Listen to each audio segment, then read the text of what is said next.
Welcome to Conspirituality. I'm Derek Barris. I'm Matthew Remski. I'm Julian Walker. You can stay up to date with us on all of our social media platforms where we publish content throughout the week, including Instagram, Facebook.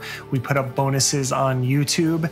And of course, you can support us on Patreon at patreon.com/conspirituality, where for $5 a month, you have access to our Monday bonus episodes. And we also have a little bit of swag that you can access via our site, conspirituality.net, on the swag page, which is just one t-shirt right now, which is It's Like Magic, Only Science. You can get mugs and all sorts of tchotchkes. And just know that all the proceeds to our sales go to help support George Soros. Conspirituality 58, NXIVM, Recover and Educate with India Oxenberg. How do we avoid being the subject of and feeding the market for trauma porn? If anyone knows, it's India Oxenberg, who in less than 2 years, while under the unforgiving glare of a media firestorm, went from cult victim to survivor to anti-cult activist. Matthew sits down with her to discuss her recovery journey, learning to box, learning to love food, learning about the strong yes from her therapist. They also discuss the behind-the-scenes expertise that went into the documentary series India starred in and co-produced, Seduced. In the ticker, Derek wonders why wellness influencers are falling back on bad habits as the world reopens. And I'll be tracking how, yes, Bret Weinstein's cries of censorship exponentially boost the exposure of his anti-vax, pro-Ivermectin science hipsterism. This is the Conspirituality Ticker, a weekly bullet point rundown on the ongoing pandemic of messianic influencers who spread medical misinformation and sell disaster spirituality. Manifestation, a word we've discussed often on this podcast. The idea that your thoughts dictate reality has been a definitive feature of the American spiritual excursion for centuries. And as expected, with the country opening back up, well, a bit, although the Delta variant and other possible variants could dampen our enthusiasm, my social media feeds have been flooded with expectable fare from wellness influencers, all of them agreeing that it's time to manifest the life you've always wanted. I knew it was coming, and I am not disappointed. Well, to be clear, I am disappointed about how few lessons we seem to have learned over this past year and a half. In some ways, it's understandable. A lot of people and families, my own included, have had to use savings to get by or dig themselves further into credit holes. Life is not easy for a lot of us. But that doesn't mean we have to return to unhelpful gimmickry in order to monetize people's attention. I recently came across this video by Saadi Simone, a radical spiritual guide, as Deepak Chopra calls him. Let's listen to what he has to say about difficulties around money. Thank you for calling the transmission hotline. What can I transmit directly into your consciousness today?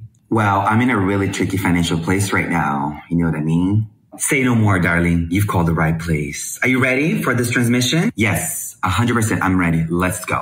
Right now, I release any and all patterns that sabotage my financial well-being. I commit to patience, boldness, enthusiasm, creativity, and wisdom when it comes to anything connected to my financial well-being. The more money I make, the more people I can help. The more money I make, the more people I can help. The more money I make, the more people I will help. Right now, I forgive myself and all others for greedy, sloppy, unwise financial decisions and behaviors. So, as you can probably tell, Sa is a charismatic figure, and a lot of his videos are quite funny. I only highlight him on this segment because his take on money is common in the spiritual community. Ideas such as you deserve abundance, your thoughts dictate how much money you make, you're responsible for your own financial well-being. And of course, none of this is actually true. Many systemic social conditions block a lot of people from achieving abundance, much less sometimes even getting by. But note too his anodyne messaging around responsibility. There's no actual advice. Being responsible around money makes no sense without guidance as to what that entails. Aspiring spiritual teachers are really good at making generic sentiments with no real-world weight behind them. And sadly, Simone's take on money is all too common. And what most people will take away from such a clip is the more money I make, the more good I can do, or the more people I can help. And this refrain is everywhere, yet it rarely plays out in real life. I am currently reading Will Storr's upcoming book, The Status Game, and he'll be on this pod in August to discuss it. And Will is a social and literary critic, and in the book he investigates what happens when young lawyers leave law school to join a firm. This following paragraph is not limited to law, as it happens to most every human in similar circumstances. It is very difficult for a young lawyer immersed in this culture day after day to maintain the values she had as a law student. Slowly, almost imperceptibly, young lawyers change. They begin to admire things they did not admire before, be ashamed of things they were not ashamed of before, and find it impossible to live without things they lived without before. Somewhere, somehow, a lawyer changes from a person who gets intense pleasure from being able to buy her first car stereo to a person enraged over a $400,000 bonus. If you think that this doesn't happen with spiritual aspirants, well, this might be the first time you're listening to this podcast. There was a short time, like a month during the pandemic, when we saw the real-world ways that our lack of mobility positively affected the environment. With our carbon footprint down, ecosystems quickly rebounded. There's a famous photo of the skyline of Delhi, for example, in India, that was really eye-opening. But as you can guess, the pollution has returned. And as recent months have proved, such a trend was not destined to last. We've roared back into our old bad habits with a vengeance, with our disregard for the environment, and with our return to demanding abundance from the universe with all those karma points we've been collecting. But abundance is what gets us 115 degrees in Portland and 118 degrees in Siberia this past week, even 118 in the Arctic Circle. The thing is, we don't think of global travel, indoor climate control, refrigeration, lighting, wireless technology as abundance. But a few generations ago, they became reality, and humans have adjusted to that as normal, just like the young lawyer acclimating to the firm, and just like the spiritual acolyte moving up the ranks and manifesting previously unknown wealth. And once you grow accustomed to such wealth, the likelihood of doing good becomes a relic, just as the notion of abandoning air conditioning and smartphones to save the environment is probably not going to happen. And so we confront the paradox of the spiritual quest once again. Always another level to achieve, always further pursuits, a deeper layer of enlightenment just around the corner. Enough is never enough. Contentment is fleeting, but in our view at least, abundance is forever. Until it isn't. The problem is the planet is growing tired of our abundance. It simply doesn't have much more to give, and we don't seem to have a spiritual framework to really comprehend that. When the planet is done with us, there won't be any sweet consolations on Instagram. We're running out of time to forgive ourselves of greedy behaviors because we're so deep in them we don't even recognize the greed. In some strange way, we have become what we dreamed. And yet still we demand more because we'll never actually be satisfied with what's right in front of us. Very often we won't have the moral courage or perhaps even the tools and encouragement to face what's really in front of us, especially when the messaging either has some kind of spiritual bypass mood about it or some kind of promise of just off in the distance, there's some kind of acquisitional utopia that we can arrive in where all the problems will be solved and we'll be eternally comfortable and abundant, right? It also reminds me of Matthew's conspiracy of everything. I shared with you guys on Slack yesterday that Facebook post by another influencer who was conflating vaccines with 5G, with climate change, with everything. And when things are getting tougher and tougher, it seems like people just are throwing everything together and they are part of the crew that's going to save us, and yet they're not actually doing anything. Well, in terms of the New Age thing, I feel like this has been going on for at least a couple decades, where there's been like a couple generations of deliberate training in holding on to whatever the delusional self-aggrandizing belief is, no matter what the outside world shows you, right? Because that's ego, that's fear, that's buying into the conditioning, that's the mainstream narrative. And we're going to hold true to our fantasy of being starseeds who will save the world as light workers or something. I like that you said deliberate training. It feels like that in the sense that it's extremely disciplined and constant. And I totally endorse this segment, Derek. And the best part of it for me was you introducing me to Seduced, because I looked him up. Pretty amazing character. He's like the New Age self-help drag race guy. RuPaul is kind of a self-help icon now, so there's a genre. And I know that that goes way back in gay culture, and that there's some complex stuff in there about gay men assimilating into straight culture through comedy. But like scrolling through his IG is like one you go girl dopamine hit after another. And I agree with you that it all depends on being content free, or the advice being entirely about affect. That your life will improve if you kind of will yourself into greater fabulousness. And I had a couple of thoughts. One was that like it's totally on point that he has an endorsement from Deepak. And I think that it says a lot about Deepak Chopra, who also has zero content, because I imagine it's a relief for the older man when a younger man with a better wardrobe makes having literally zero content look amazing. I think it. Hold on. Wait, can I just say that a friend just pinged me who is a podcast listener to Fred, and she saw Deepak in a coffee shop leaving, and she ran after him just to make sure he was still wearing the diamond glasses, and she said he updated to gold glasses. He's got some swagger too, but like anyway, I think that Seduced really pumps up the stock price for zero content media, and Deepak is a winner because of that. But you also said something, Derek, that I wanted to offer another point of view on, which is you said that what a lot of people will take away from his TikTok is the quote, "The more money I make, the more good that I will do." And like, I agree that that's the aspirational takeaway. And I do want to mention that I clicked through his Linktree and I saw that he helps raise money for people experiencing homelessness in LA. And that's a really specific interest that makes me wonder if he has direct experience with that. But I also think, this is the second thing, that he's performing a kind of consoling function as well. You kind of allude to this. This is the line that hit me. He even slows down at the end of the TikTok and he sobers up his tone for it. He says, "Right now, I forgive myself and all others for greedy, sloppy, unwise financial decisions and behaviors." And it struck me that this is like one very important function of the clown in late capitalism.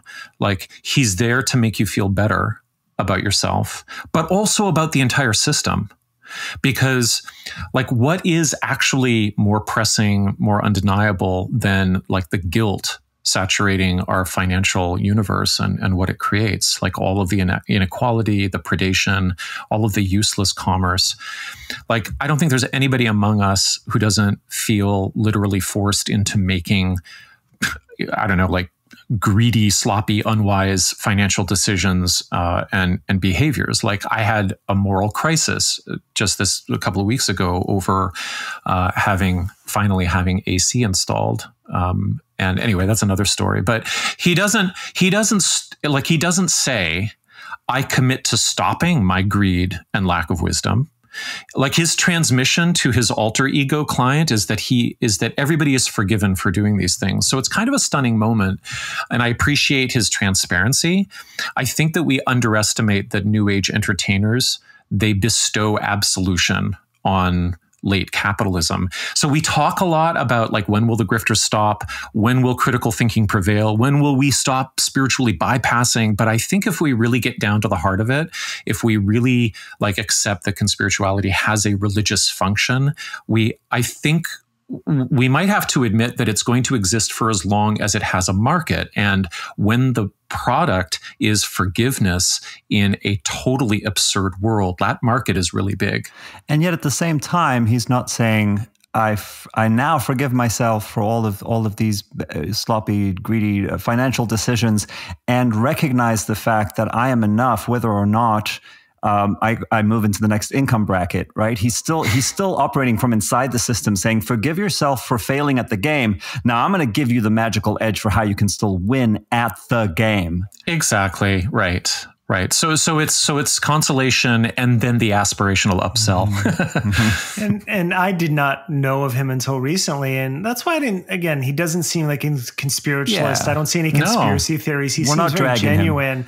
But when I look at his page, though, he posits himself as a teacher of Tantric Buddhism. And on the same page, he says that Buddha did not teach suffering. He taught joy, which he did not. No, he didn't. He taught, if anything, contentment is the closest term that we can have as an overview. And even that is, a little more nuanced. Matthew, deference.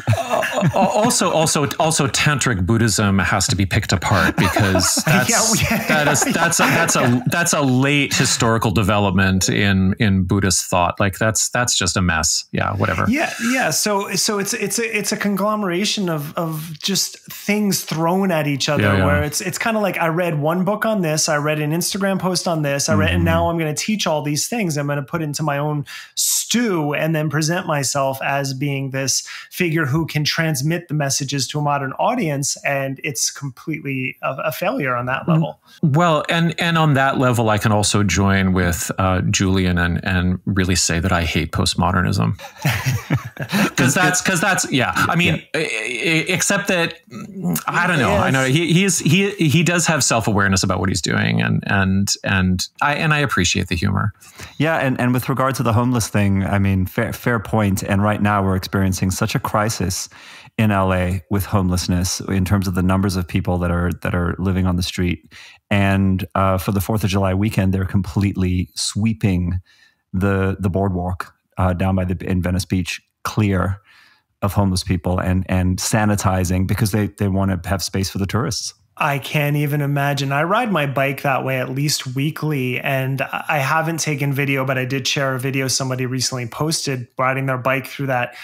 For people who've never been to Venice Beach and have this glamorized version of it, you're talking about thousands of people in hundreds of tents on the boardwalk and on the beach itself. Like it is another world there. It is only kind of usurped by if you go to Skid Row downtown, where there's something like a 40,000 person ecosystem of homeless people that live in that neighborhood.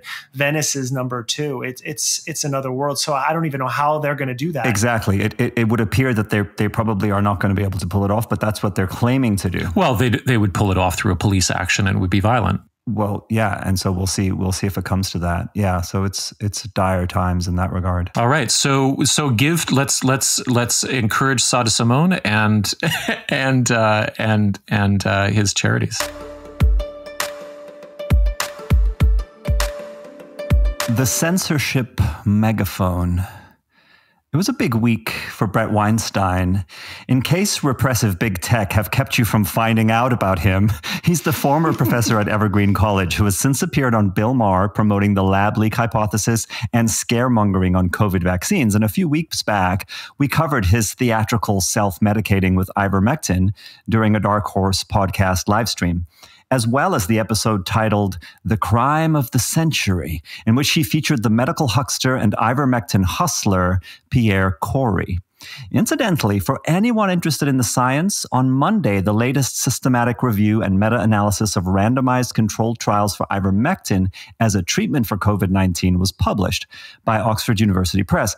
It concluded that in comparison to placebo, ivermectin did not reduce mortality, length of stay, or viral clearance, and therefore is not a viable treatment option. But what about free speech? Which brings us back to Bret's big week. He was joined by Pierre Corey on Wednesday, June 23rd, for what Bret would later hype as the first time in history emergency episode of The Joe Rogan Experience. The average episode of Joe Rogan is estimated to be listened to by over 10 million people.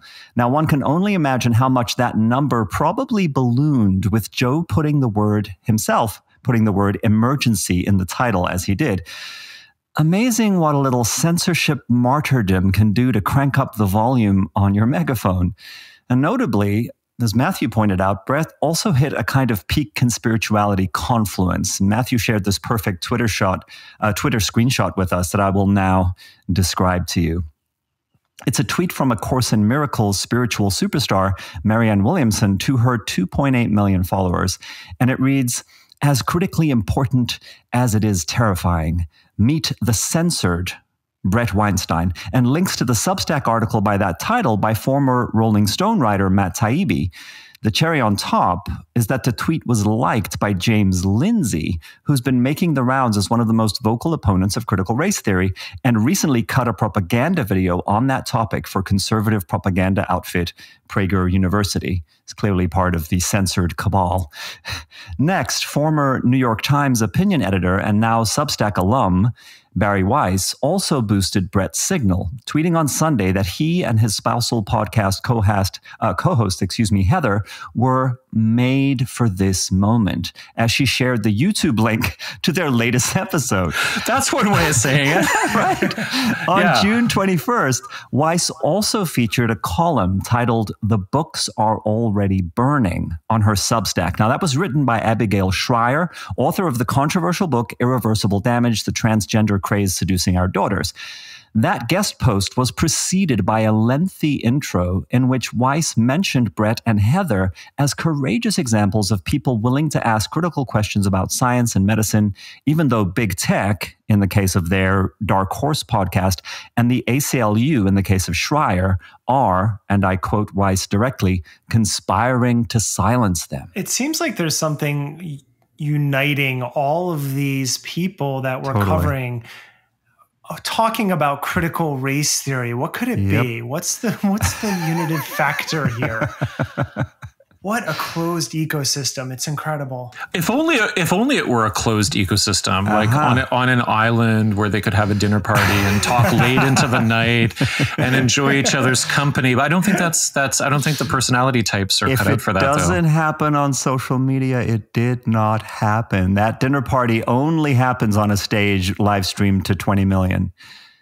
Yeah. So I've taken to calling this the high-profile victim of censorship gambit. That's when you claim your free speech is being infringed upon as a way of increasing the number of hours you're speaking and the millions of people actually listening to you. It's worth noting here, too, that Bret Weinstein's Patreon grew by 57% over the last month since he started being censored. Matthew crunched the numbers and has some estimates here for us as to how the strategy is probably cashing out.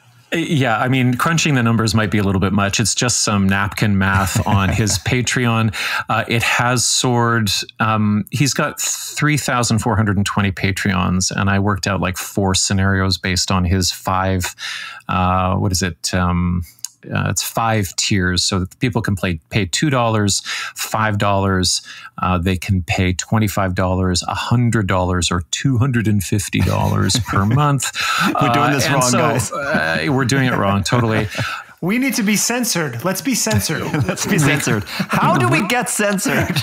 Yeah, I don't know. Just say you are. Just say you are. Let's just start saying we're censored. We'll make a lot of money. So, I mean, the lowest to the highest range in these breakdowns is $8,100 a month up to $14,250 a month. I mean, whatever the total, He's headed for a 6-figure year from indulging whatever he's indulging. So the culmination of Bret's big week was a 15-minute Dark Horse podcast live stream on June 27th, announcing their censorship-busting move to the much less restrictive video platform Odyssey. Now, perhaps inspired by the Homeric name of their new home, Bret felt the urge to wax mythological. He unfolded a really clunky interpretation of the story of David and Goliath. It's too good not to play for you. But in order to understand how this myth emerged and what it means to us, I think we actually have to look at the story of David and Goliath and see what it is. Now, if you dig into this, you will discover that historians actually believe that Goliath was a real person, and we'll return to him in a second. David was also a real person, but David did not kill Goliath. Apparently, Goliath was actually killed by a person named Elhanan. The story was then subsumed into David's story, effectively by the authors of biblical. So he goes on that Goliath was really a real person, and then goes into the evolutionary explanation of how gigantism exists, right? And how giants are actually quite vulnerable because of this genetic predisposition. Oy. Also, he's exposing the deeper truth here of the real genesis of this myth. And now here's his profound exegesis. To the extent that the myth of Elhanan and Goliath, which becomes the myth of David and Goliath, emerged from an actual historical story, the population of planet Earth when that story took place was less than 1% the population that we have now. Goliath is not likely to be a person. David, or Elhanan, is not likely to be a person either. These are liable to be conglomerations. Google is playing the role of Goliath. That is what it has chosen to do. I hope that it is free enough to unchoose that, but we'll find out. David is not going to be a person. David is going to emerge. People who are courageous enough and see the picture clearly enough are going to join together, and they are going to fight this battle. If we correct for population growth over the last several thousand years, we can clearly understand that the metaphor here must refer to a group of people. He's so bad at that. I mean, he's as bad at that as he is at the science, but okay, anyway, go ahead. I know next week, Julian, we're going to cover the Ben Shapiro, Russell Brand episode, which I have already a lot of comments on. But Ben, I guess it's part of his shtick to start off with the biblical mythologies too. But he seems at least a little more competent than this. I think he's maybe a little bit more immersed in that religious background and listening to rabbis do that kind of exposition on biblical stories, for many, many years. Yeah, the other offender here is Dave Rubin, who repeatedly makes sort of mythic references to the Avengers movies in terms of framing and then he also does the classic George Orwell, this is Orwellian when it's actually not at all reminiscent of anything George Orwell said. So here comes the urgent call to action with some new metaphors mixed into this heady cocktail for good measure. We are going to have to escape this infantilizing discussion of crucial life and death medical issues that we are seeing unfold on YouTube and on the other major platforms. They have effectively created the Truman faux medical show, and it is intolerable. It's going to kill many, many people if we are not careful. What can we do? Well, the sword of Damocles continues to hang over the dark horse. You can see our installation here to demonstrate that jeopardy. And hopefully YouTube will realize the gigantic error that it is making. And it will realize that actually dark horse is meant something as a warning, right? The podcast is named Dark Horse because the dark horse is an entity that is mysterious and does not know how to bet on it. How would you bet in a fight between people like us and Google YouTube? Well, simplest thing to do is just to bet against us because, of course, Google is huge and we are not. On the other hand, the story of Elhanan and Goliath tells you something else. So I was digging each time he brought in a new metaphor into that wonderful patchwork of a mythological, whatever you want to call it, cross-cultural syncretism, right? Yeah, I think you even missed a few. That is it is such a word salad. I feel because I actually have been paying attention to him since the Evergreen College incident, and he used to seem to have some level of sanity. Like even at that time, you can debate whether or not he was right for the instance, why he was censored in the first place, but he just seems to have just run with it. Now, any sort of criticism, anything that comes out him, he's wielding as censorship now. Yeah, so you could argue on the position that he took, but at least when he took that position, it was still coherent. It was like logically, there was an internal logic to it. This is just all over the place. And so this heroic brinksmanship also plays right into the heroic self-importance of both Bret and his older brother, Eric, who we haven't talked about much, I don't think, on this podcast. They seem ever available to grab onto whichever conspiracy theme will confirm their status as misunderstood outsider geniuses, raising the alarm on taboo existential threats that only they are uniquely positioned to calculate. So not wanting to be left out, Eric Weinstein this week was on a roll with his characteristically definitive takes on Twitter, like, I don't know what Anthony Fauci is, but I want him removed and investigated. And this classic piece of non-committal self-importance, if there's a fertility consequence or an autoimmune crisis, or if these kids are dying from a vaccine that is more dangerous than the virus to young people, it will fall to people like me, who spoke out to restore faith in vaccines and to clean up after Dr. Fauci. This is a theoretical physicist, and what is he, MD of Thiel? At the weekend, Eric went on to tweet his list of courageous people to follow, a veritable who's who of the ever more right-leaning and conspiracist network of IDW amplifiers working the contrarian grift that included Dave Rubin, Tim Pool, Gad Saad, James Lindsay, Ben Shapiro, to name but a few. Eric probably regrets including author and mathematician Nassim Taleb on that list, who used his free speech to flame back with a reply, why the fuck are you putting me in the same category as Ben Shapiro, who's a total charlatan? So I actually love, and then Eric's reply, I love that moment. Nassim Taleb is such an egomaniac. I saw him give a keynote at a blockchain conference a few years ago, and he spent half the time talking about his weightlifting practice, which was just, he's such an egomaniac, but it was actually so perfect to because Eric's list, first of all, was just such nonsense. And it's him listing off the people he associates with and he wants to be in the company of. And then Nassim throwing shade at Ben Shapiro. It's such an incestuous little group that we have here, and interfighting. And let's not forget that Eric coined the term intellectual dark web, which has been, only sort of half-heartedly embraced by some of those figures. It's like he's trying to reassert, like, hey, we're still all on the same team, right, guys? Yeah. Zooming out a little bit, I think it's kind of a Waterloo moment when an influencer jumps the content shark altogether, like just abandons Sense and Sensibility and heads into this kind of meta pomo territory. I think it's a real litmus test for followers, because there's a fork in the road for Bret's listeners where, they either hear that the whole content stream has become narcissistic and they bail, or they are so successfully merged, or they have so successfully merged the content with the man that they become more invested. But I want to come back to, the usage of David and Goliath with a personal message for Bret, which I hope gets to him. So I'll just speak personally. Bret, I understand that you're struggling to salvage your scientific credibility.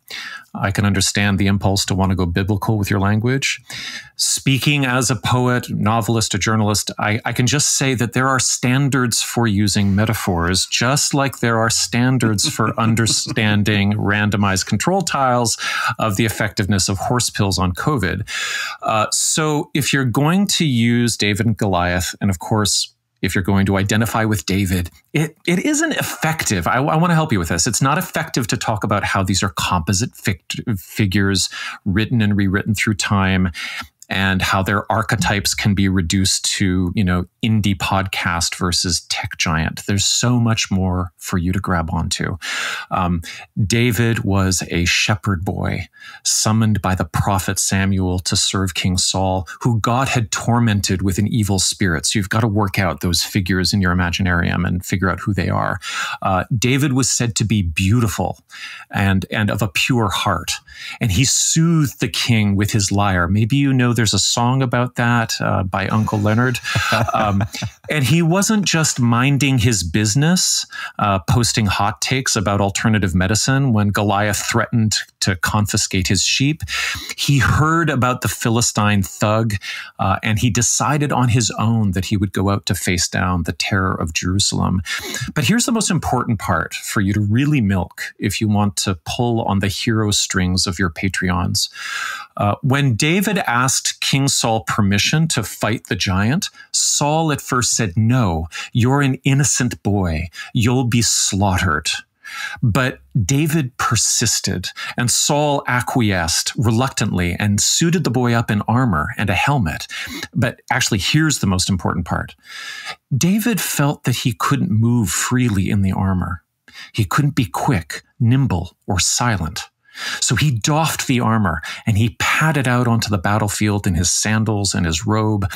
No weapon other than a sling and 5 smooth stones from the riverbed.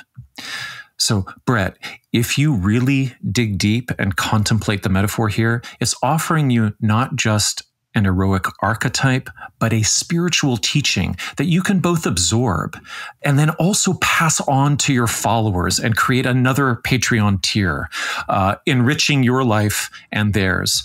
Because going without armor or conventional weapons is kind of your thing. You don't need to understand virology, epidemiology. You don't know how to read CDC documents. You don't need to check your bullshit via peer review. All of that stuff is cumbersome. All of that stuff will slow you down. It'll get in the way of your intuition. These things are no match for your purity of heart, your utter humility before your task, and your unwavering faith that God and the nation are on your side. So I just want you to know that there's so much in that myth, Bret. Use it. Seize the day. Become the faultless king you have been waiting for. Okay, so I've said a bunch of times, I think on this podcast and maybe on our socials, that we're living in a golden age of cult revelations and literature. And there are a number of reasons for this. There's the rise of social media that has allowed ex-cult members to find and connect with each other outside of their former groups. The Netflix streaming revolution has created huge new demands for documentary content that are being fulfilled by waves of independent providers. And they can use gear that's just getting cheaper and cheaper. And the pre-digital archives of the older brick and mortar cults are making their way online. So if you saw Holy Hell, that was a great example where the filmmaker for the group actually was able to bring their entire saved archive into the documentary process. And all of this has been pushed forward by the courage and destigmatization effects of the Me Too movement, which shares the same themes like, did you consent to this? Were you coerced in ways that aren't typically viewed as coercion? Were you trained to view abuse as normal? And how many layers of secrecy did you have to puncture in order to be heard?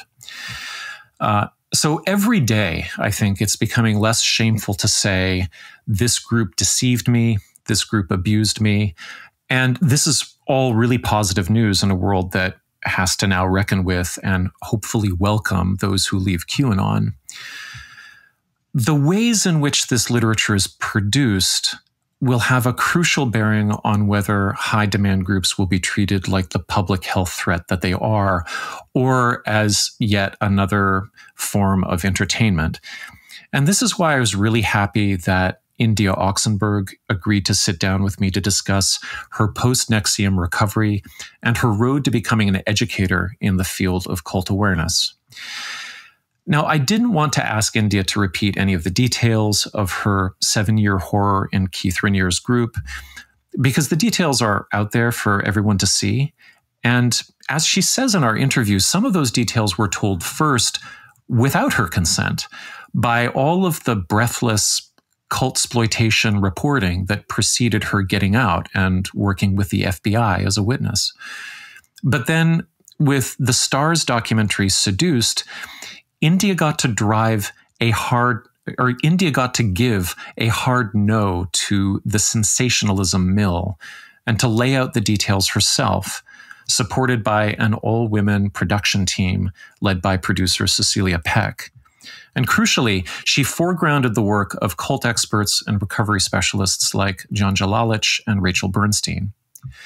And I wanted to focus on this part of her marathon because here's someone who was slammed from near complete isolation within one of the most pernicious cults we know of, directly into coordinating with law enforcement to bring it down, and then with almost no time to breathe, a media whirlwind that she manages to grab a hold of and own so that her version of her story can be heard. And all of this has happened more or less in the public eye. It's been a very extroverted process. And so I wanted to ask about what has happened behind the headlines. And after talking about therapy, later in the interview, we also talk about her experience with law enforcement and her advocacy for new legal approaches to address the clear harm that high demand groups cause. Because the thing is, the vast majority of the damage caused by groups like NXIVM is perfectly legal. And that's because our legal frameworks largely rest on the premise of clear adult agency, clear free will, the notion of the atomized self. So if a cult leader or organization assaults, defrauds, traffics people, they can be prosecuted according to conventional criminal statutes. You know, you're not allowed to abuse a person in those ways, and we've got these laws that say so. But if that leader or group can make it appear as though their followers are making empowered choices, that they're fully participating in activities that might seem misguided or against their own interests, but that can plausibly be argued to be chosen, no problem. And as we know, the entire self-help industry is based upon those premises. So I don't know much about legal philosophy, but my impression is that if this particular problem gets the attention and change it deserves on the legal front, if legal activists are able to show how people can be coerced by means that look like promises rather than threats, by systematic processes that actually biohack the very agency our laws depend on to assign responsibility, I think it might really change the way we understand and treat and punish a very common form of abuse, which is the abuse that is co-created in the cult Petri dish. Because without strong formal frameworks, survivors of cultic abuse will rely on the luck of the draw when it comes to jurists. And I'm happy to say that India's network drew a really fortunate straw in 72-year-old U.S. District Court Judge Nicholas Garifas, who just yesterday was tasked with a harrowing job of sentencing Allison Mack, NXIVM's top lieutenant and recruiter. Now, it was Mack's initials that were tangled into Keith Raniere's initials to form the rune-like symbol that a quote-unquote secret all-women organization within NXIVM called DOS, which is an acronym for a Latin phrase meaning master over slave.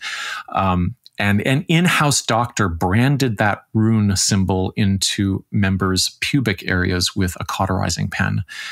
And the wider world first saw that brand on the body of Canadian actor Sarah Edmondson in a now famous photograph that was included in the New York Times article in 2017 that began to break the story, or at least the ultimate chapter of the story, given that Keith Raniere's psychopathy had been openly reported on for decades.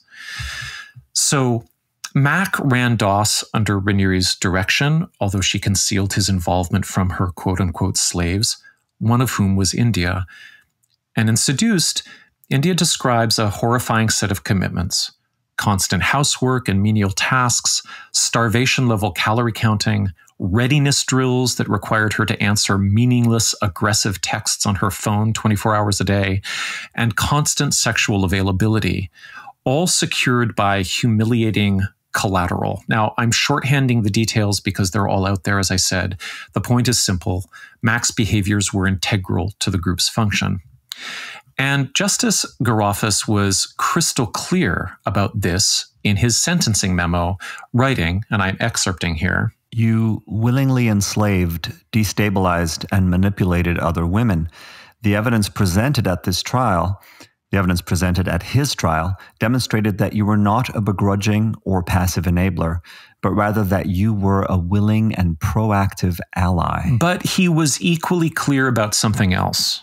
Beyond Mac's cooperation with the FBI, beyond her furnishing key evidence that incriminated Rainier, and beyond her seemingly sincere statements of regret, Garofis wrote the following. "Your lawyers make a persuasive case that you, like the victims of your conduct, were ensnared in Mr. Rainieri's coercive and manipulative web. Like your victims, you turned over collateral in connection with your involvement in DOS.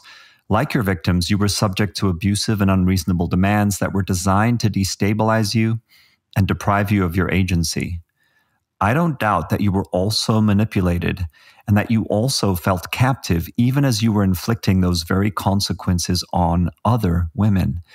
In the language of DOS, you were a slave as well as a master, and the harms that you inflicted as a master were, to some extent, demanded of you in your capacity as Mr. Rainieri's slave. Even the letters from your victims reflect a kind of ambivalence. Many of them see you both as their abuser and as a fellow victim. That is something that weighs on me. It is hard to determine an appropriate sentence for a perpetrator who is also her co-conspirator's victim." I think it's remarkable to hear such clear soul searching from the bench, where the very basis of what it means to be free and to make choices is understood as impossibly complicated by networks of coercion and compromise.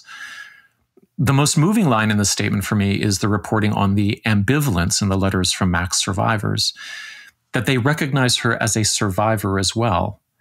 And that's a key thing in cults. Everyone has this feeling that no one is all right. And it occurred to me also this morning that the nuance Justice Garofis displays here really helps in turning the calculus of moral blame into a less personal project of like harm reduction. And the metaphor of cancer treatment came to mind for me, because there's no question, like after a simple review of Keith Raniere's criminal behavior, that he's like an aggressive tumor that will grow without limits, co-opting a larger and larger circle of cells and bodies around him. He just has to be surgically excised. But the bodies surrounding him were recruited from healthy states to host him, to provide blood flow, and be reprogrammed against their own survival. So he gets 120 years or death, like just medical trash. And Mac gets 3 years of radiation and chemo, and the benefit of the doubt that she'll recover and repair if she can. Now, I tried to reach India before we recorded this today for a statement on the sentencing, and I'm just sure her phone and inbox were on fire. But I did find her statement to The Hollywood Reporter. She told them, "I'm still in a state of disbelief, but I trust and honor the judge's decision. I hope that her victims, including myself, will feel vindicated and safer given that she has denounced Keith Raniere. We all need time to process and digest everything. This is a big moment for all of us." And then her mother, Catherine, as The Hollywood Reporter writes, who worked tirelessly to extract India from NXIVM, added, "I concur with everything India said. I do believe people deserve a second chance, and Allison has shown remorse for her actions." So, Derek, Julian, any thoughts before we get to the interview? This is yesterday. Yesterday, we find out that Britney Spears still doesn't have control of her life, that she is essentially under slavery, under her father's care, quote unquote. And not only is that happening to her now and it happens to other people, we're watching it happen in public. Yesterday, Bill Cosby gets let out of prison. This is a man who drugged and raped many women, and then goes on to make it a victory lap for all African Americans, as he said, who were wrongfully convicted, which he wasn't, and we know that. And I wonder, seeing in the public gaze, how the women who were molested and raped by him must feel watching that play out. And then it's also the day that I listened to this full interview. And as you mentioned, like, this is all playing out in public.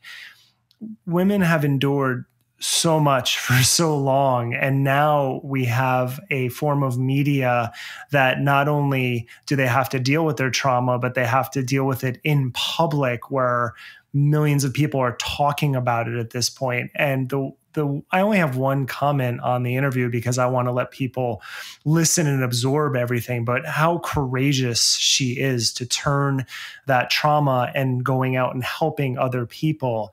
And what actually hit me the hardest, and I've talked about eating disorders before and that I had suffered from orthorexia, so it's something very close to me, but our relationship to food and our bodies is just so fucked up in this country, in this world, but especially in this country. When you have availability of food for most of the population any time of the season, and then we come up with these insane rituals around them.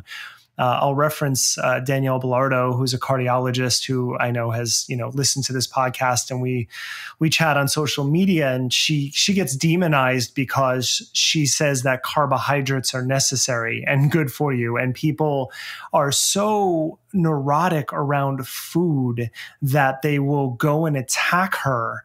And it's absolutely insane. And that can only happen in a world of abundance, and people who can afford an abundance of food, that they become so neurotic around it. Now, in this specific instance, as with other cults, and Matthew, you've referenced this often, physical trauma and holding off of food and sleep deprivation are all tools that have been used. But when she talks about Raniere liking women as emaciated as possible to have sex with, the image in it and the fact that she can share that, and in the hopes of helping other people both understand the framework by which with these figures operate, and to help people deal with their own trauma because they have someone they can listen to now. It was so impressive, and it was such a powerful interview. So I'm very glad you did it and you were able to ask her those questions.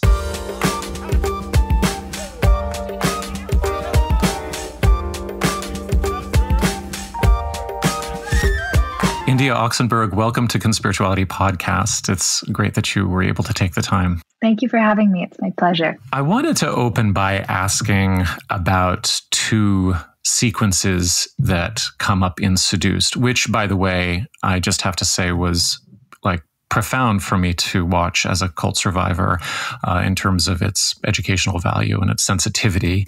So well done. Thank you. In the first segment, we see you training in a boxing gym. And in the other, we meet your fiance, Patrick, who is a chef. And it looks like you're making a really foodie type pizza with him. There's a wood-fired oven. Looks like a beautiful restaurant that he has. The documentary leaves the implications of these two montages unspoken. But I think people gather that while you were in NXIVM, your bodily strength was denied and your food was controlled. So I'm wondering if we can just start by you talking a little bit about how these things and other activities are helping you recover. Sure. Yeah, both of those things have been enormous parts of my healing and have been unique challenges on their own. I think, for one, you hit the nail on the head. While I was there, I really was tremendously weak, more so than I thought. And actually, when I was there, I thought that I was perfectly fine, and because that's what I was being told. And although my sleep was limited and my food was controlled and limited, I was incapable of building muscle. And really, I was getting thinner and thinner by demand. And that was due to Keith Raniere's sexual preferences. And he preferred people to be, I mean, I'm just going to be blunt about it, but like nearly emaciated or looking kind of like really young. And I am 5'5", so I'm naturally more in like, you know, I don't weigh myself anymore because of my experiences in NXIVM. I decided that that wasn't the way I was going to measure health or my body at all. And I was going to base it off of how I feel and my nutrition. And so I've gone through a lot of waves when it comes to my body, and the boxing specifically helped me really rebuild my strength, but also really rebuild my confidence and my trust in my body, that I was not in opposition, but that we were able to work together. And that's been very beautiful for me. And I also just love the experience of boxing, because sometimes you really do need to just punch the shit out of something when you can't verbally communicate your anger or your pain. It helps me to just, I'm pretty much a somatic person in general. So I really do process a lot through my physical body. And sometimes I just can't speak about what's going on. And I just need I need a physical release. And boxing has been that for me. And I joke that it's the cheapest therapy that I do because it kind of is. And it gives me so much great benefit, not only mentally, but also physically. And then regarding food, that's also been a real challenge. And I just now, in the last couple of months, feel like I have a really good handle on what my body needs, when I want to eat, when I feel hunger, and just respecting that communication that I can have with my body. Whereas I was really in opposition with it for so long, and I felt like it was the problem, when really the problem was outside. And that had to do a lot with the level of control that Allison Mack put on my food, put on my weight, and all of these things that created a lot of stress and a lot of issues, even long-term issues for my body. Like, for instance, I didn't have a period for 2 years. And it took a while for me to start to get my hormones balanced. I mean, I'm just lucky now that I have love and support in my life, because it really helps me to see the stark difference between what I was being programmed to believe that was love, which, as you know, was the opposite. Well, the relationships have flipped, and now it looks like you're with somebody who's actually giving you food. Yeah, and he really does. And he's always, he's a chef, so it's sort of funny, but also not funny because you really do, I think, look for people in your life to kind of complete your healing. And for me, Patrick is just such a wonderful partner. He's been so supportive through some really challenging times. And I joke that he met me at my worst when really I just feel so grateful that I have the type of relationship where I can be honest about what I'm feeling, and that I can really lean on someone when I need support. And I can do the same for him now. And so it's a little more balanced. You referred to boxing as the cheapest therapy that you do, but I want to ask about some other therapy. In Seduced, you introduced us to your therapist, Rachel Bernstein, and you allowed the audience a few moments of eavesdropping into a session with her. Now, she's an expert providing commentary throughout the documentary as well. And I'm going to get to some of your choices around that in a bit. Sure. And I've relied on Rachel's podcast Indoctrination for years to enrich my understanding of cults and my own experiences in them. I've been a guest on her show, and so I know her a little bit. Are you comfortable describing what your sessions with her were like? So Rachel's incredible. I mean, I learned so much from her, and really a lot of our sessions were about forgiveness and forgiving the parts of myself that I was still really like punishing towards. And I think, you know this very well because you yourself were in a high control group, in a cult. And a lot of that critical commentary came from the programming and the indoctrination that I experienced in NXIVM. And so our sessions have been about undoing that type of commentary and then rebuilding a more loving relationship with myself and learning how to just be kind in the process of healing and recovery. And I think that's a huge step for me, at least, because I thought that I could bypass all the challenging parts and kind of just get on the road to recovery. And really, it starts with an internal dialogue, and that has to be loving, and that has to be gentle, and that has to be understanding. And it really is like having a parent who is there for you when you feel chaotic and erratic inside. And I have felt like that quite a bit through this untangling of NXIVM. And I feel like I have a better handle on that now, but Rachel has certainly helped me a lot with the languaging and being able to express and communicate my needs, to set boundaries with people, all things that I felt sort of weakened in. She has kind of helped me to strengthen, and she gives really practical, no bullshit answers. And I appreciate that, because I don't need the runaround. Down to the sort of granular aspects, is there an aspect of learning about better internal dialogue or recognizing internal criticism were there any specific tools that she communicated about, how to listen to yourself or how to identify when you're hearing an echo from a previous time versus when you're actually tuning in? Yeah, actually, one of the most important things she told me was to recognize whether something is a strong yes or not. And that is a really good indication in an area where you might be questioning, but because of all of the, continuous self-doubt and kind of, second guessing myself that I did for so many years, I'm a little weak there sometimes. And I often will say yes to things that I don't really want to do. Or, and so she would remind me, like, is this a strong yes for you? Or do you have reservations about this? And I had to be honest about that.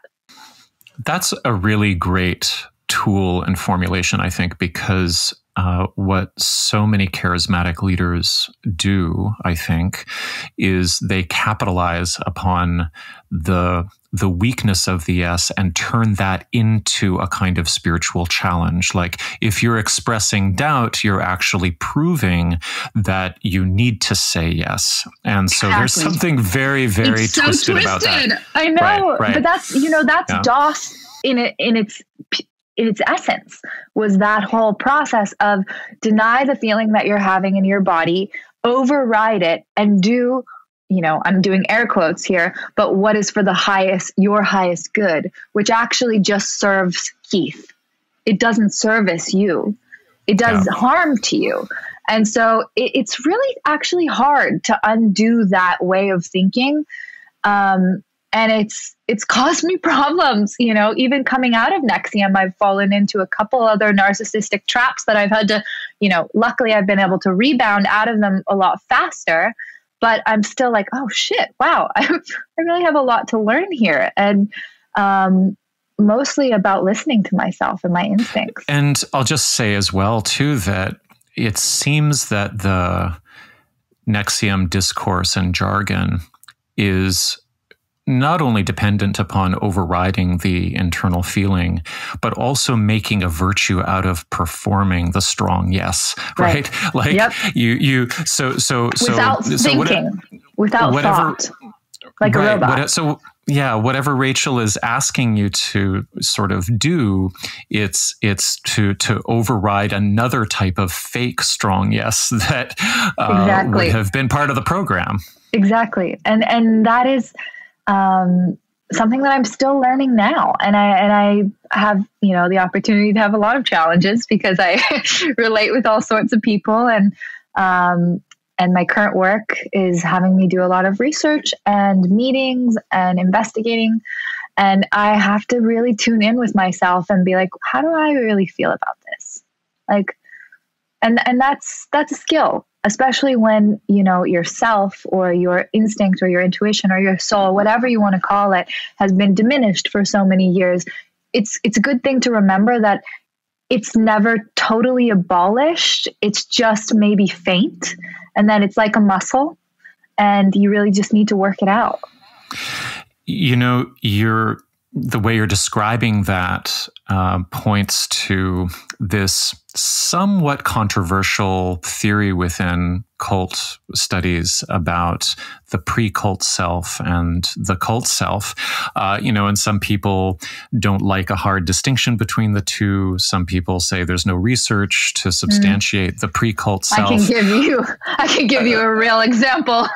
Oh, go ahead. Yeah, please. No, I mean, I agree with you because I mean, if we're saying the same thing, I was not the same person as I am now that I was in NXIVM. I mean, yes, on the outside, but internally, I was not connected to myself. I was so dissociated. I was so fearful without being allowed to express my fear that I was kind of numb. And I mean, so many things, even scary things, like I'll give you an example, but my feelings towards animals were totally different when I was in the cult. Like I was irritated by animals. I didn't want them around. I didn't want to really be comforted. I'm an animal person. I live with 2 cats. I've traveled across the country with animals. But the fact that what we were going through in my mind was sort of sociopath training to disconnect you from your feelings and from your emotions and from maybe the things that you did love prior to your, enrollment into the cult is a real thing. And they systematically sever those ties to whatever it was that you were connected to, whether it was your family or your career or your loved one or yourself. And they change you into, in this particular experience, Keith's form. And that I will never deny, because I did feel differently. And I actually was being told that I was improving and that I was becoming more elevated and I was becoming more, I hate using this term, but more enlightened, because that was the sort of ideal that they were building for people. And really the fact was my life was shrinking. I was becoming more disconnected and more robotic, and I wasn't feeling love anymore. This change towards animals is kind of extraordinary because... Isn't that weird?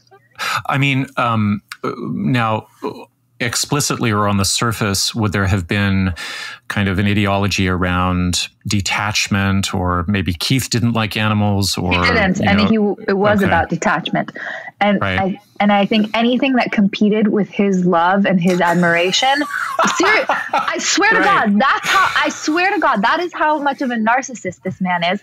Anything that competed was like a lesser value. And really, so you couldn't pet a cat around the guy. No, I mean, you could, but it was like a weakness. It was a dependency. It was something outside of yourself that you needed in order to feel good, which really meant something about your weakness. But that didn't apply to Keith. I mean, he was willing to have everybody bow down to him. So, I mean, it's ironic. That's what I also hear. Maybe this is resonant too, but what I hear, I mean, whatever is going on for Keith is going on for Keith. But with regard to your disposition towards animals, the animal has to be hanging around, reminding you of your animal self as well, that you have to be suppressing in some way. Yeah, you're going to make me cry. That brings up a memory, because I have been a cat person for my whole life. I was an only child for the first, 6-7 years of my life. And so I really relied on my pets as sort of my friends.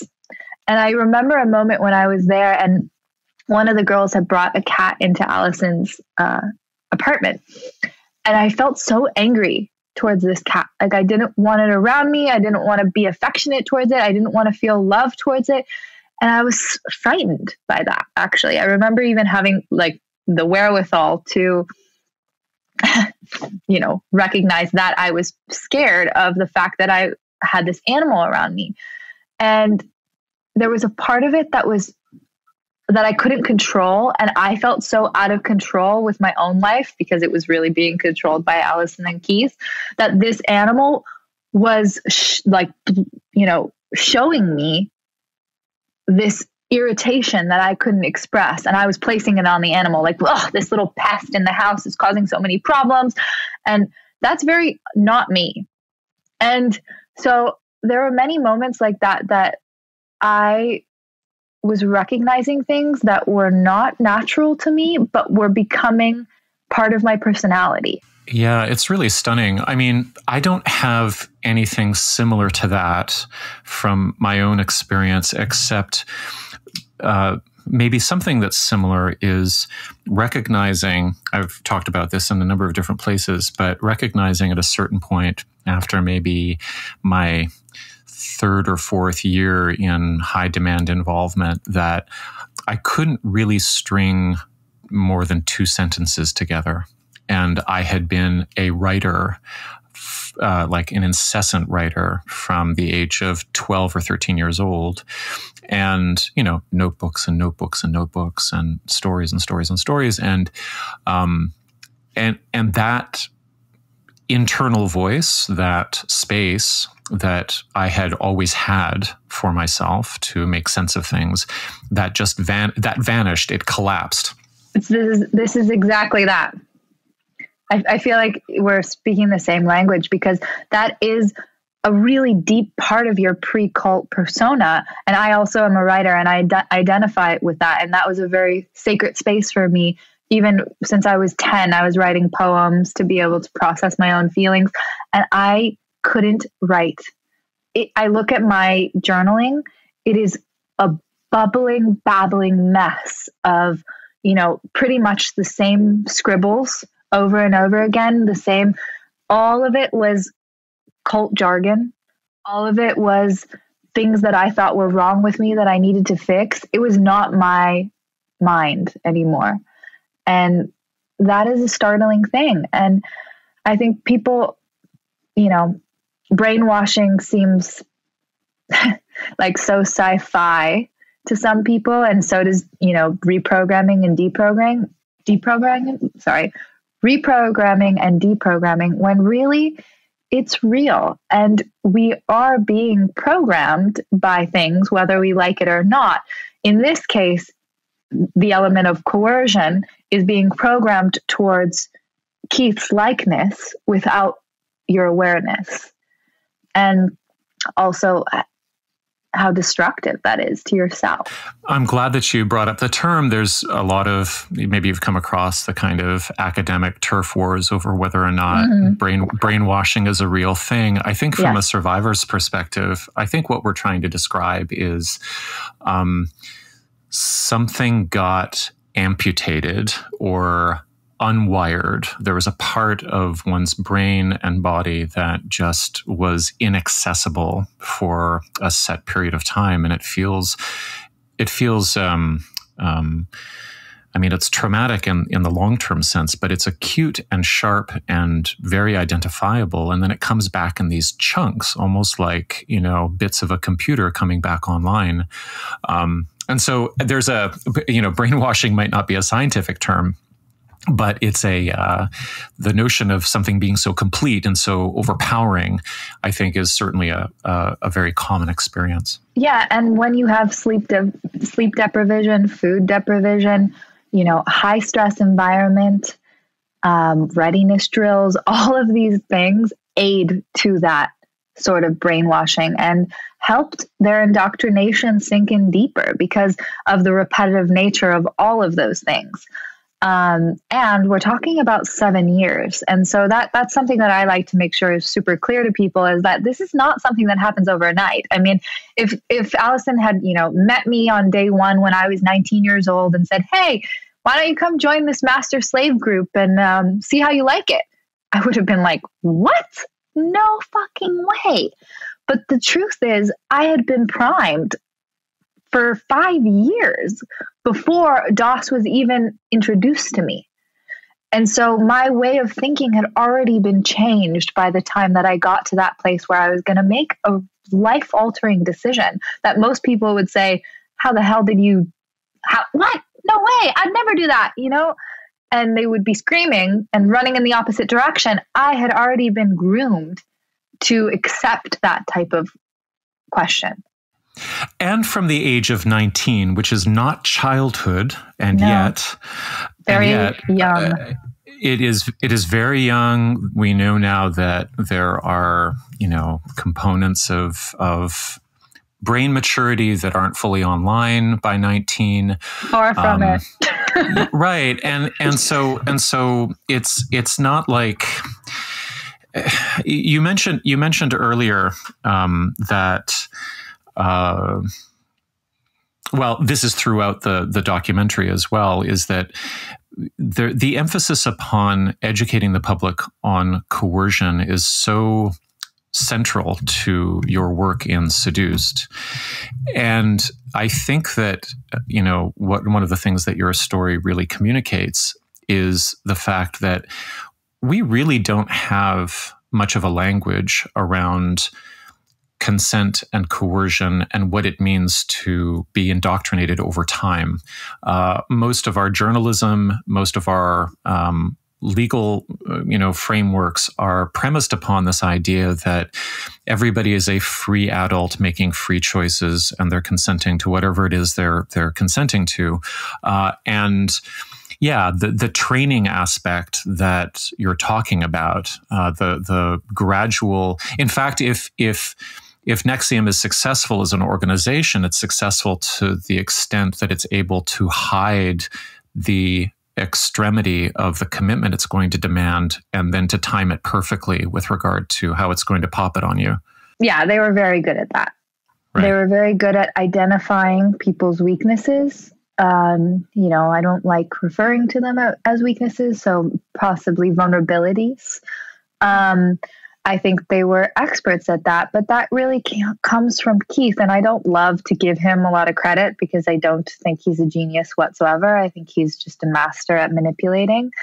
And one of his, expertise was to identify where people could be taken off course and redirected. And one of the things that we do touch upon in Seduced is the fact that he was able to identify that people who had parents in, positions of power or, the spotlight or whatnot, were looking to identify and self-identify from their families and parents.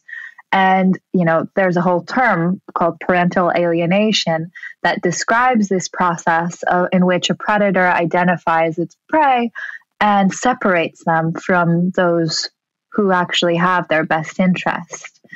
That is something that Keith did on repeat. And that was how he was able to have such a loyal base of, people kind of concealing his behavior, was because he had their loyalty and he had them believing that what he was doing was empowering them. And if we use a term like parental alienation, it really removes the sort of age question too, because it can happen at any point that the person is separated from their caregivers. And so the fact that you're 19 versus 25 versus 12 or 60 even, or 60 becomes a lot less material. Yeah. And that's something that people, I think, is a common misconception, that you need to be young and that you need to be, even a girl, because that's not true. There are all sorts of people that were enrolled into NXIVM. There was an entire Harvard contingency. So it had nothing to do with intelligence or age. It had everything to do with, in my opinion, wrong place, wrong time, and having, vulnerabilities, because we're human beings. Every cult survivor, will have a unique story. And, we've shared some similarities, but there is a substantial difference in our stories. And one of them is, there's lots of them. There's lots of differences. But one I'm sure more similarities than not, though, I will say. Yeah. But one of them is that in your story, there's a public and celebrity context. And on one hand, your family background, your acting, your film history made you a prime target of this organization because it actively recruited from the entertainment industry. It wanted to seek out people who were charismatic and well-connected. And if there was family money, all the better from their point of view. But on the flip side, these are all the same connections that really contributed to the organization's swift downfall, because the extroverted nature of the culture that was recruited has given you and some of your other former co-members a lot of powerful tools to expose this abuse on a global scale through various media platforms. I do imagine that there are a lot of challenges in having your recovery unfold in the public eye. No kidding. I mean, even this podcast is probably, to blame for part of that. Hopefully it's there. It is and it isn't. And I mean, I am naturally a very private person. So all of this being public is not something that I would have chosen. Let's just be real. I've had to kind of adapt to it being public and really take control of the narrative of my life and the direction that my life is going. And also, rewrite my story, because my story was told through the news initially without my consent. And that was really scary because I was not ready in my own recovery. I mean, I was brand spanking new out of this cult. And here I am all over the news at one point when it was falling apart, thinking like, how am I ever going to recover from this? Like, not only just the, being called a branded sex slave in the news, but also just my personal life. Like, who would ever want me? And I was really scared, and I didn't know what path I was going to take in order to kind of take my life back in my own hands. And it took me a while to even decide that I wanted to write about this, let alone to do a documentary, because I knew that there was no going back after that, that once I put it out there, it was really just in the public's hands to decide. And that can be a blessing and a curse. And in my case, it was a blessing because there was so much positive feedback about Seduced and about the way that we told the story that it made me feel really proud and empowered, and really affirmed that my voice and speaking my truth was important and that it was worth the pain. Because I'm not going to lie, like, there have been a lot of days where I just couldn't handle it. And I would just break down, have full body panic attacks, like, everything I was doing by speaking out went against everything I was indoctrinated to believe. And that was to keep this a secret until I died, and to also protect and be loyal to those very people that were abusing me. So there was a lot of things that were going on with me physically and emotionally that I couldn't have anticipated, but I had to keep focused on the goal. And the goal was getting through this and getting out of it and coming out on top. And that was kind of like how I kept focused. And I also leaned on my mom a lot. And it brought us closer. Was there a moment when being able to say something direct and true and I would say exposing about the organization or about Keith Raniere actually felt elating instead of terrifying? Yes. I've had a couple of moments where it's really shifted significantly. One, when I started working with the FBI as a cooperating witness for 9 months, there was a time where, like, every time I would talk, I felt like my throat was just closing up and I couldn't communicate, and the messages would be really disjointed. And then as I continued to speak with them and go back month to month, I began to feel really free in a sense, but also very aware that I wasn't allowed to communicate with anybody about what was going on. So there was still a high level of secrecy around what I was doing. So that was like one stage of relief, but not total. And then while I was filming Seduced, I wasn't allowed to talk about anything then. And I was like strangely familiar with that once again. Here's this secret, here's this project, here's all of this information. Don't talk about it because that's the nature of the business that I'm in.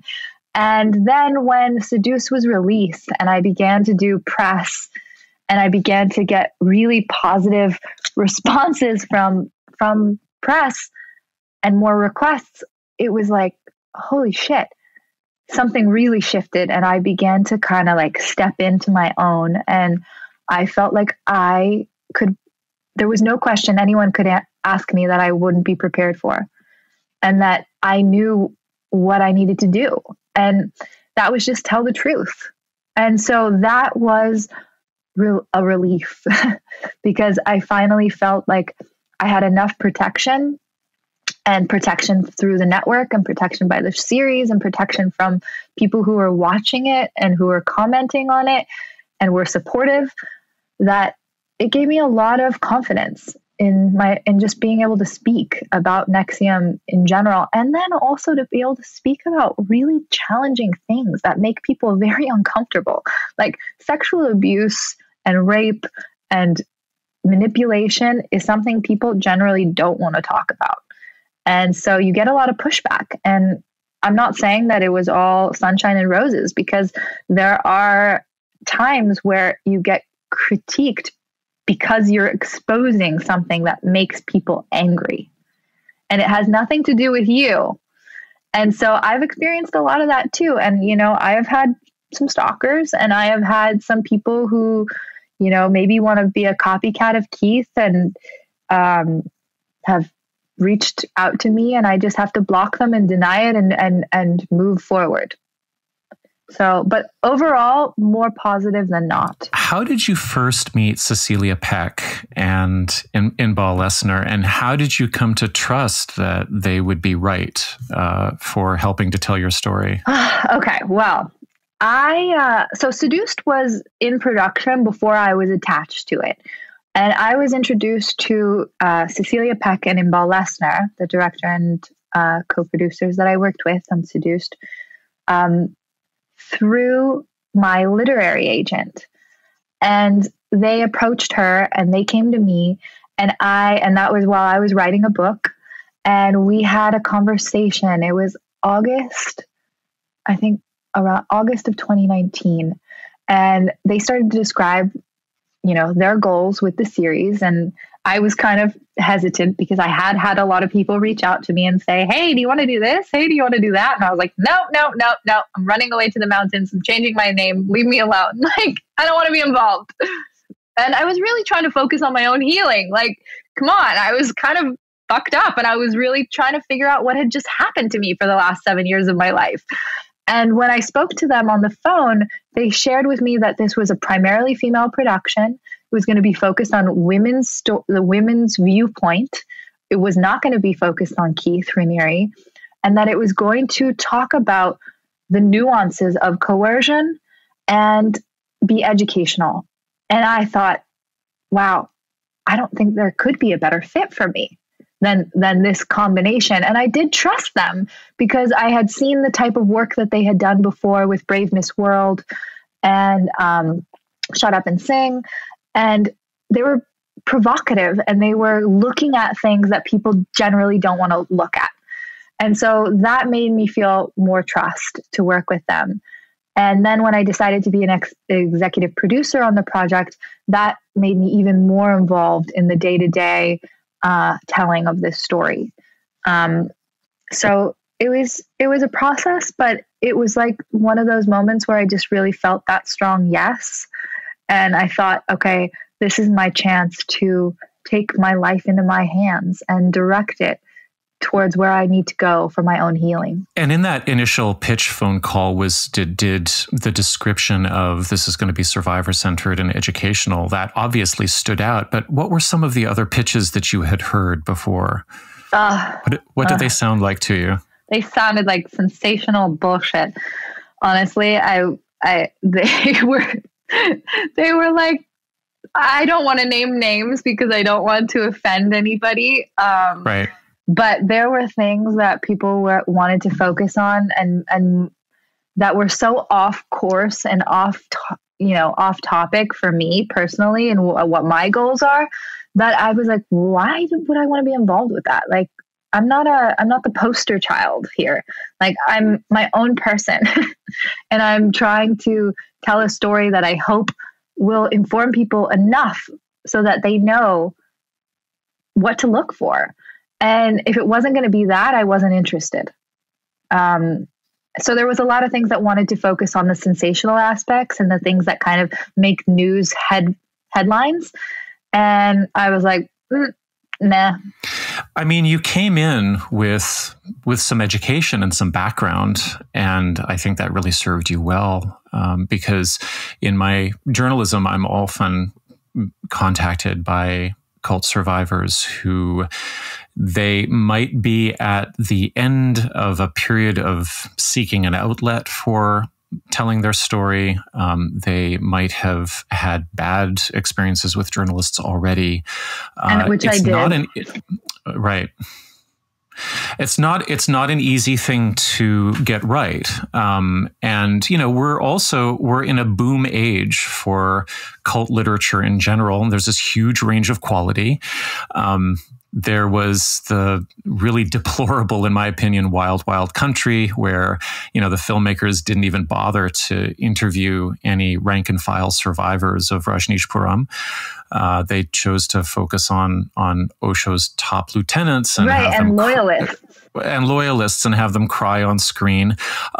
But then there's Seduced, which is like at the opposite end of the spectrum. It avoids the entire reality TV feeling that's so common these days. It's survivor-centered. It's slow-paced and digestible.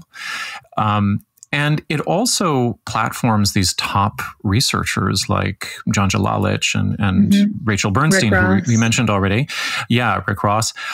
So how did, you know, how did the expert panel evolve? Was that sort of in place before you arrived, or no? Okay. No, that came from our research and our work as a team. I think they might have intended to have that in the beginning, but I can't confirm that. I just know that it developed while I was on board, and it was part of my investigative process and my own healing and recovery that we filmed. And those experts lent their expertise to what was happening in real time. So it really kind of affirmed what I was going through and also what the other women in the series were going through. And I think that it really helped kind of make it digestible, like you said, and to have people be like, oh, that's what was going on, rather than it be, you know, ambiguous or up to interpretation. It was very clear. One of the things that I found so moving about the production were the animated recreations of traumatic events. And, you know, there was this muted color palette, and the subjects were obviously so cared for by the drawing, but then also there was this eerie emptiness to a lot of the landscapes. It felt like a kind of art therapy to me, like a way of returning to this prison-like environment, almost like in a dream, so that one could creatively find their way out. Yeah. How did the animations come together? And how did that? You got it. Yeah. Okay. That was it. I mean, basically, we worked as a team with the illustrators. They're a women-owned illustration company that do a lot of beautiful work. Elise, the lead artist on there, worked with us, just put so much love and so much detail into every single shot. And she was able to kind of create my memories in images. And that was really unique. Obviously, I've never done that before. So it was a collaborative process between me, myself, Imbal, Cecilia, the illustration team, the animation team. And so I think we worked together to make sure that it took people through this emotional process and it didn't subjugate real people in real time.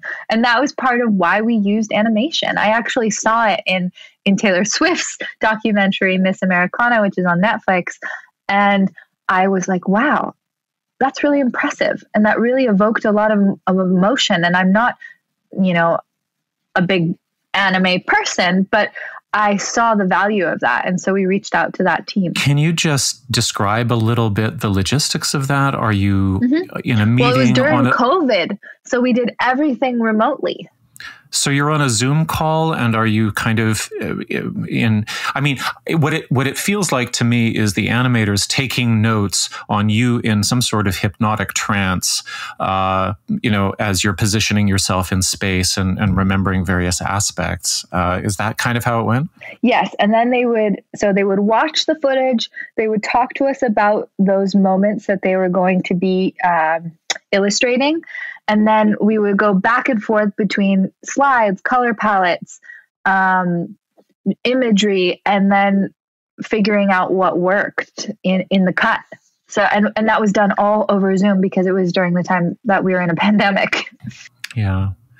I mean, it was it was reminiscent. I don't know much about the animation world, but it was reminiscent of some of the images that I remember from ages ago from the Linklater film Waking Life, where the subjects are recounting memories, and there's a realism to what they're offering, but they're also communicating with another world, but also a future world, hoping for something different. Anyway, it was very, very, it was so good. It was so good how that was done.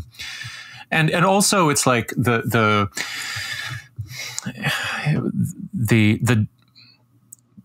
I don't know, the poison chalice of NXIVM as a cult subject is that the stories are incredibly evocative, and because they're so, or I would say provocative, and because they're so provocative, I think they can easily distract from both the emotional reality of what's happening to the members, and also the mechanisms, and that's where I think spending a lot of choosing not, for example, to use NXIVM archival footage to, unfold the narrative in we did Seduced. That sparingly, because we had so much.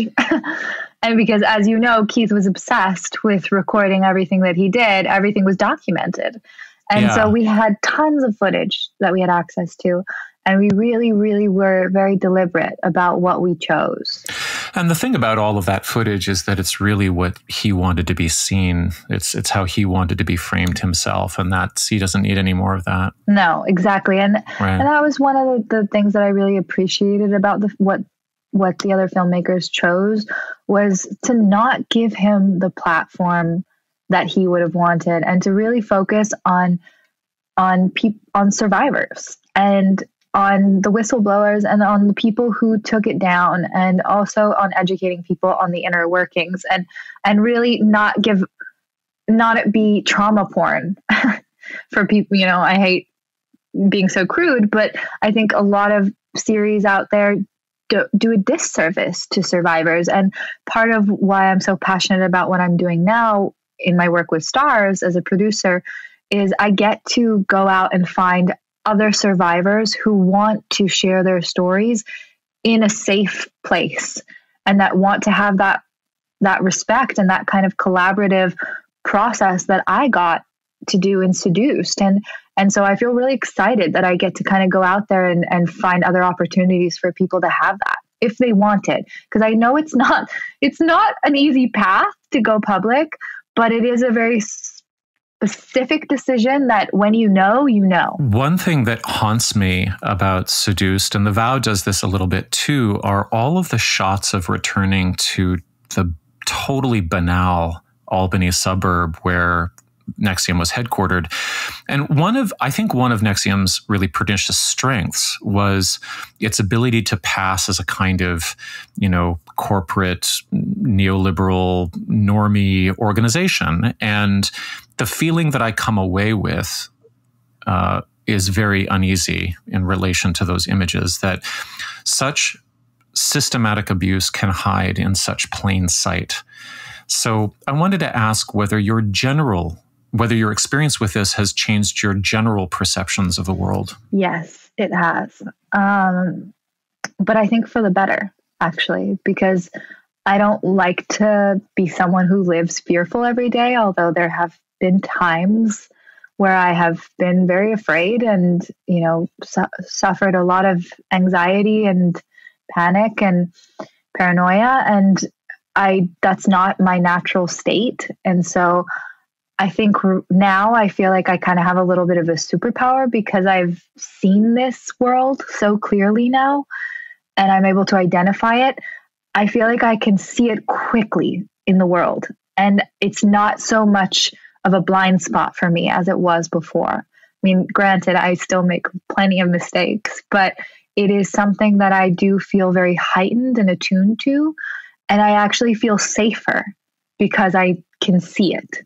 Whereas before I was more vulnerable. Is it possible to see too much of it? Yes. Because one of the things on this podcast that we study is we study conspiracies and conspiracy theories. And NXIVM was absolutely a conspiracy against its members. And it radiated out and hoodwinked others. I'm thinking of the Dalai Lama's office, for example. But its story could also serve as evidence for the kind of QAnon paranoia about the elites allegedly engaged in trafficking and demonic rituals. And so I'm wondering if there were conspiratorial stories about the outer world that circulated within NXIVM. And are you aware of former members who were drawn into the QAnon landscape after leaving? That's a very good question. And to answer the first part, I do believe there is a line where it can be too much. And I think that can be dangerous to one's psyche because it takes you out of reality and kind of creates this paranoia and distrust that I think can be dangerous and do harm to people, as we've seen in the news. And there are many stories and tons of propaganda that were circulating within NXIVM, all coming from Keith, but obviously never directly, just through his henchmen. And they lasted for years. One of the biggest lies was that Keith was not a predator and that those women that came out against him were all liars and that it was all fake news and it was a big conspiracy against him because he was doing so much good. And I say it that way because I believed that at a certain point, and so did many others. I mean, hundreds and hundreds and thousands of people believe this bullshit. And it was so strongly propagated within the community that we didn't even dispute it. Well, we were also advised to not read the news. So there was that too. And there was a lot of fake news. And I think culturally we can all relate to feeling swindled and kind of manipulated by the news and by information. And so I think it's a balance between investigating and being aware of what sources you're allowing into your mind, and also having boundaries for certain information because some of it is not healthy for you. And I know for myself, I don't go down the rabbit hole of Reddit on NXIVM. I just don't. I don't need to. I did a, ask me anything. And that was the most that I will ever do because it's not healthy for me to go and start Googling myself and Googling all the conspiracies about NXIVM. I don't need to do that. I was there. I already know. And the same could apply to most people. I think, this is a little bit of a tangent, but I had somebody say to me the other day, someone I was born and raised in Mexico, and I was down there on a trip, and he said, what is with Americans getting in everybody else's business? Like, don't they have enough to do within their own families? Like, what about family values? Why can't they just focus on that? Why do they have to go focus on what everybody else is doing? And I was like, damn, you're right. Like, why do I need to spend so much time putting myself in, other people's business when I could just be focusing on myself and my own life? And, it's a good question for people who maybe are lost in that world of QAnon or, conspiracy theory land. Is like, what are you doing with your life? Why are you sitting on the internet right now? Yeah, well, sorry, I have strong opinions about this. It's also another episode. But I know we could talk about this for hours. I know we might have to have a part 2. I wanted to ask about the post-cult landscape for you in relation to other survivors. I often think of the aftermath of a story like this as kind of like I don't know.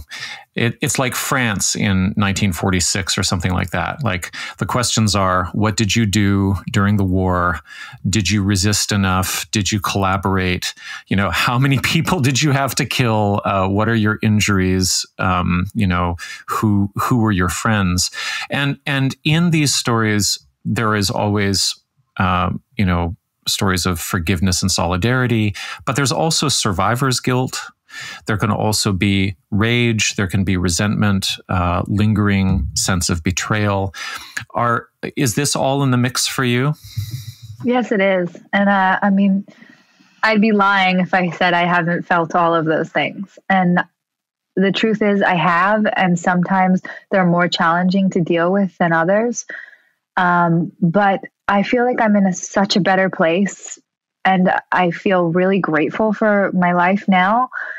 But there have been stretches of these past couple of years that were really dark and really challenging, and, you know, caused me a lot of pain and people that I loved. And so I've had to confront those things, and there's been plenty of messes that I've needed to clean up along the way, and many casualties and, you know, collateral damage, no pun intended. But it's just the nature of the beast. And because my decision to go public has kind of left me in the public, a lot of what I do in my own life, I actually keep private because that's the way that I prefer it. And if I do put something out there, it's very deliberate, and I've thought about it. And so that's because I really do care about a lot of the other people who are involved. A lot of them have maintained their anonymity, which I, you know, commend, because I think that's a really, really big deal, and that should be respected. And it's not my place to tell anybody else's story. I just am here to share my own experience and to inform people about what I experienced and the process of healing and how messy that can be.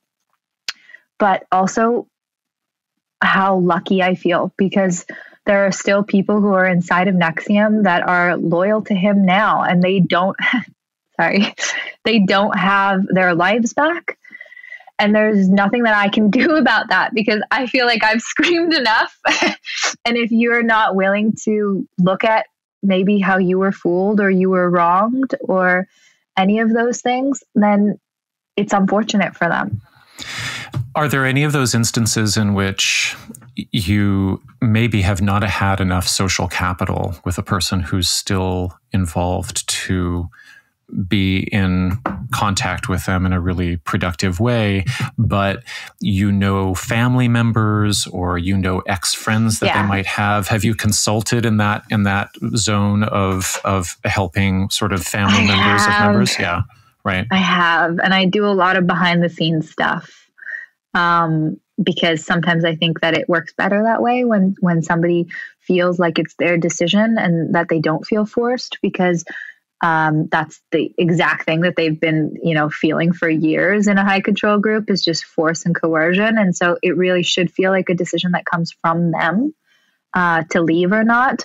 And so I do a lot of work with mothers and siblings, and I advise a lot of people, and I refer a lot of people to other counselors and cult experts. So I spend a lot of my time doing that, sometimes too much time. And my fiance is like, don't forget about yourself. Don't forget about yourself. And so I have to have boundaries there too, because I do love to help people, and it makes me feel good, and it's part of my own healing. But there is definitely a balance in taking care of yourself and also taking care of others. Your mother worked with the FBI and legal experts for a long time to bring this group to justice, and then you signed on as well. You were a cooperating witness for 9 months. What was your experience with law enforcement? What did they get right? What can they do better? Do you have thoughts about policies or laws we should advocate for that would help stop organizations like this? I could talk to you about this for hours, because this is a big part of how I spend my time as well. I had a positive experience with the law enforcement that I worked with, specifically the agents that I worked with in Brooklyn, were incredibly sensitive to me and to the situation and very helpful. And I probably couldn't have asked for a better team or a better judge, to be honest. I mean, I think we're in the lucky category that we got justice as quickly as we did, because so many people don't. And so I have only like praises for them in that respect. But when it comes to policies and how things could be done better, I can't tell you how angry I am by just the fact that certain statute of limitations are restricting survivors from coming forward, when I know for myself that it has taken me 3 years to honestly express my anger and pain around Allison Mack and the abuse that she inflicted on me.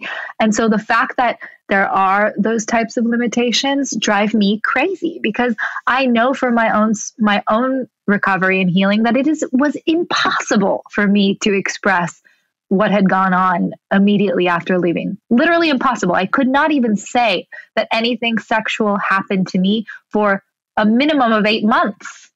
So like, let alone, go into court and have to, be a witness like many other people had to. Like, that is so hard and such a big challenge. And I find it really disrespectful that there are those types of limitations on survivors coming forward and having justice. So I'd love to be able to make change there. I would love to be able to make change when it comes to laws around coercion, because right now the only law that we have in the US, I think, is in family court in California. So I'd like to see some legislation around coercive control, making that more tangible, less, of a gray area in the law. I'm working on that sort of advocacy and activism with other groups like FACT, Families Against Cultic Teachings, with RAIN, which is the premier sexual assault hotline in the US. And also with my mom and I have a nonprofit called the Catherine Oxenberg Foundation, which allows therapy and, it allocates funds for therapy and people to get their lives back on track. Because as you know, many people that leave cults have no money, have no resources, have severed their ties to their family and friends, and they're starting at a deficit. And they have to rebuild themselves. And so I have a lot of goals to be able to raise more money for that, so that I can give that away to people and so that they can have the support that I had, because most people don't get it.